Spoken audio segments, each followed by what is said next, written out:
Yo, it's your boy, the Black Anglo-Saxon, your favorite neighborhood political scientist, and I'm back here again with another video from Hood to the Hill.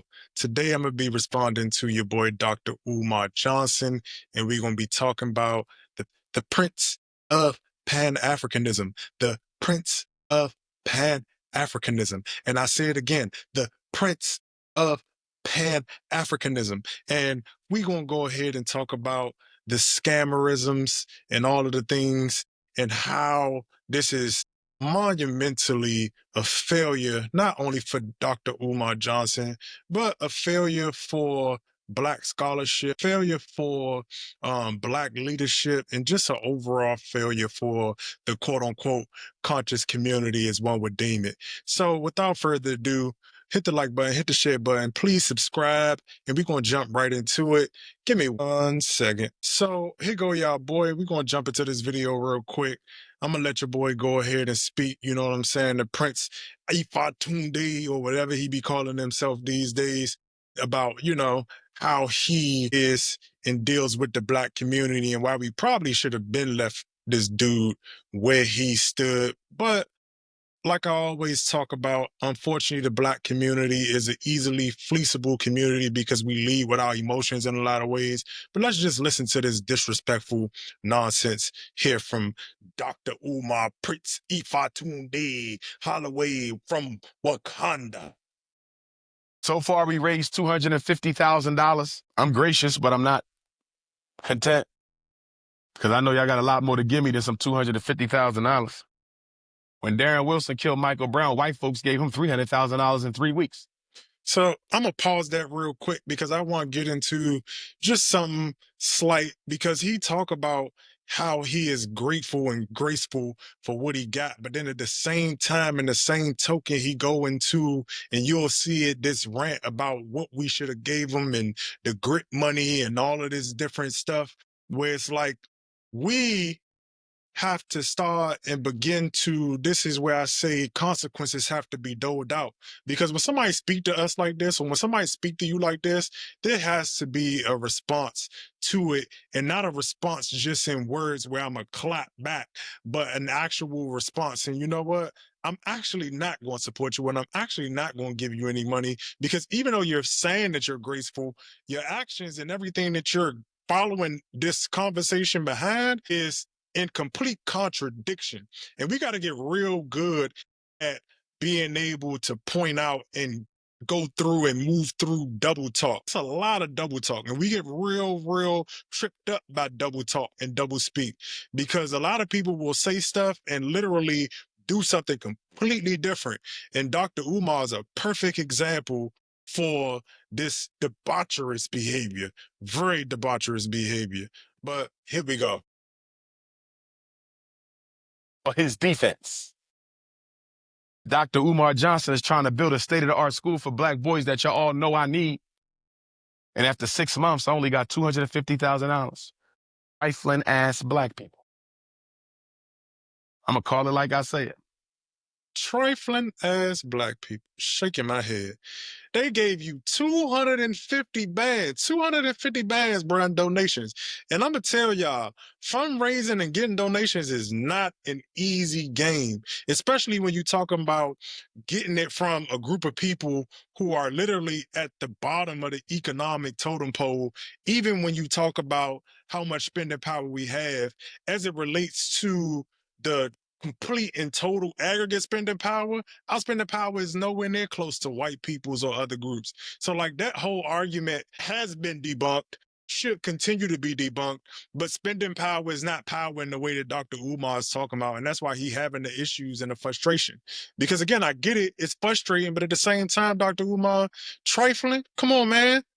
Come on, man. If you get offended, we can handle that outside. I'm getting sick and tired of getting texts on my cell phone for Black folk talking about, I've donated, like they done. You gave me $25 damn and you think you free now. We got to raise $2 million. Your ass ain't done. I better get some more and some more and some more and some more until we hit the goal, brothers and sisters. That's the way we're going to have to do this.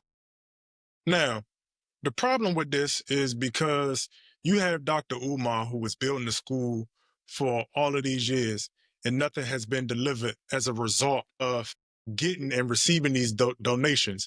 And so what happens over time, the big issue that I had with this is the level of apathy that it creates. Because for people like myself or other people in the space who might be trying to organize and actually need donations to organizations to build credible organizations that are actually doing political work, whether it be mutual aids, whether it be politically organizing, whether it be trying to create smaller grassroots lobby groups.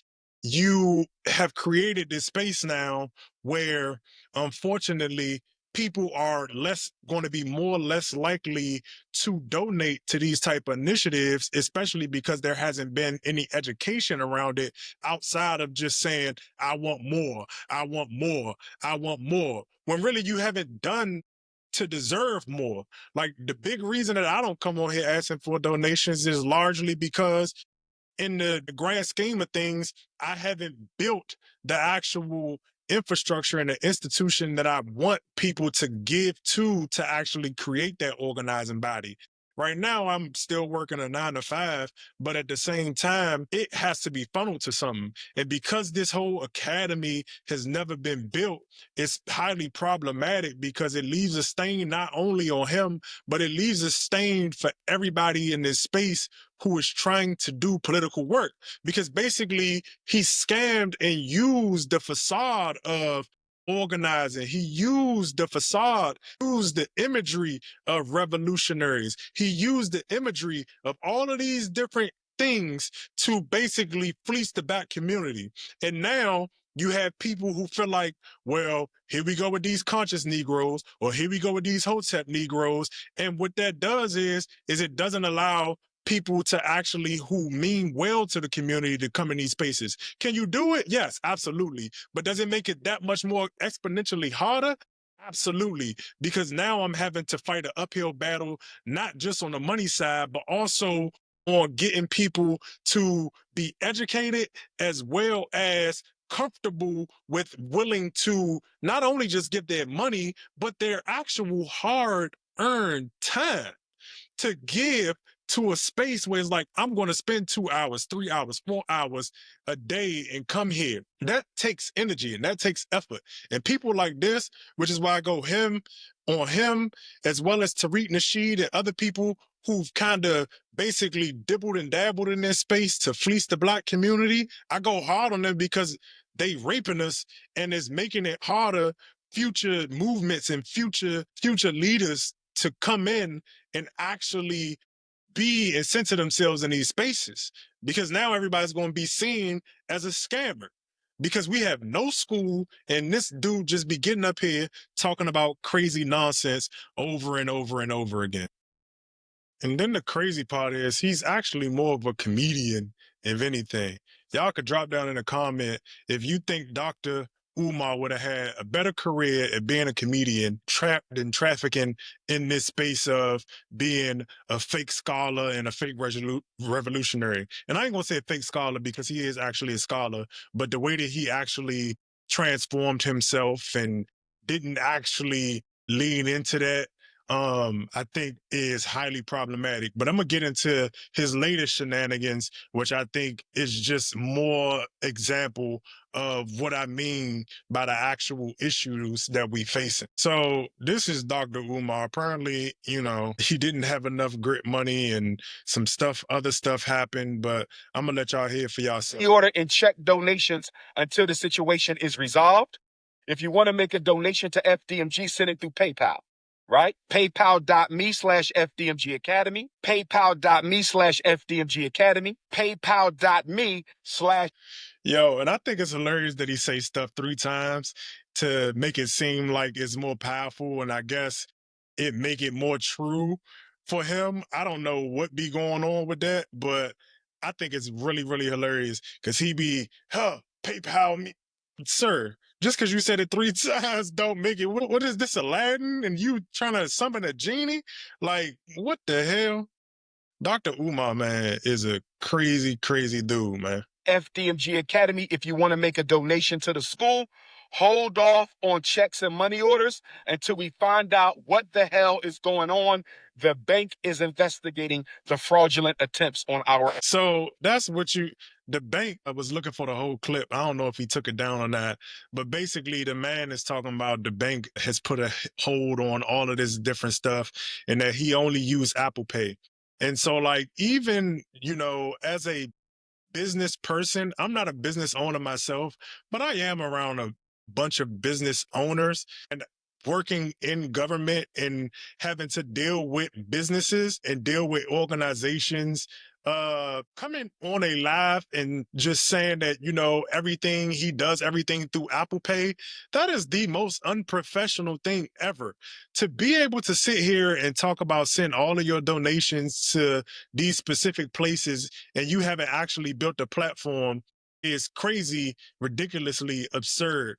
And so it's like we found ourselves here again with Dr. Umar clowning after he done went through the whole diatribe with his daughter. Like, it's just, sad to see him kind of go out like this, unfortunately, because I think Dr. Umar Johnson did have a lot of potential as it relates to his capacity to be a great orator and his capacity to galvanize. And unfortunately, he used it for what most people use it for, which is self-aggrandizement, self-service. And unfortunately, we find ourselves in a space where now we have yet another person who has fleeced the Black community. And you have people who are still, unfortunately, to believe that he has tried to build this school and that the only reason that we don't have this school is because of racism, is because of all of these different barriers that potentially exist because he's trying to do it in this revolutionary way. And I just don't think that that's true. I think that people have to, again, not only come to terms with the fact that we believed in him and he fleeced us and be okay with saying that we got scammed, and in a lot of ways just be able to hold somebody accountable, at the very least being willing to just say, look, we made a mistake. We invested in this person. It didn't work out. But instead, I also see people doubling down because I guess they don't want to feel like they're dumb and they're making up all of these excuses for Dr. Umar. Even, what's his name? Mark Lamont Hill went on record to make excuses for Dr. Umar as it relates to the FDMG school. And I've heard even comments about people saying, well, why haven't Black people in the Black leadership class offered their services to this man? And if you know anything about business, and Dr. Umar, again, is talking about donate this and donate that and how we should conduct ourselves in doing business. If anything you know about business is that you have to pay for labor. You want all of these skill sets and assets. I do understand that you can definitely get a discounted rate maybe, but you still have to pay people for their actual resources and their actual skill set and labor, because people also have to eat. So you want all of these things for free, and then you want to use them as excuses to continue to peddle and scam and get donations for a DMG school that still has yet to be produced. And I think it's just a shame, man. So let me know what y'all think. Do y'all think what's his name, Prince Ifatunde, Prince of Wakanda, is a scammer, or do y'all think it's racism on why he has not got this school up? Let me know what y'all think down in the comments, and appreciate y'all for coming out. The Black Anglo-Saxon, again, your favorite neighborhood political scientist, and I'll catch y'all on another one, and y'all be safe.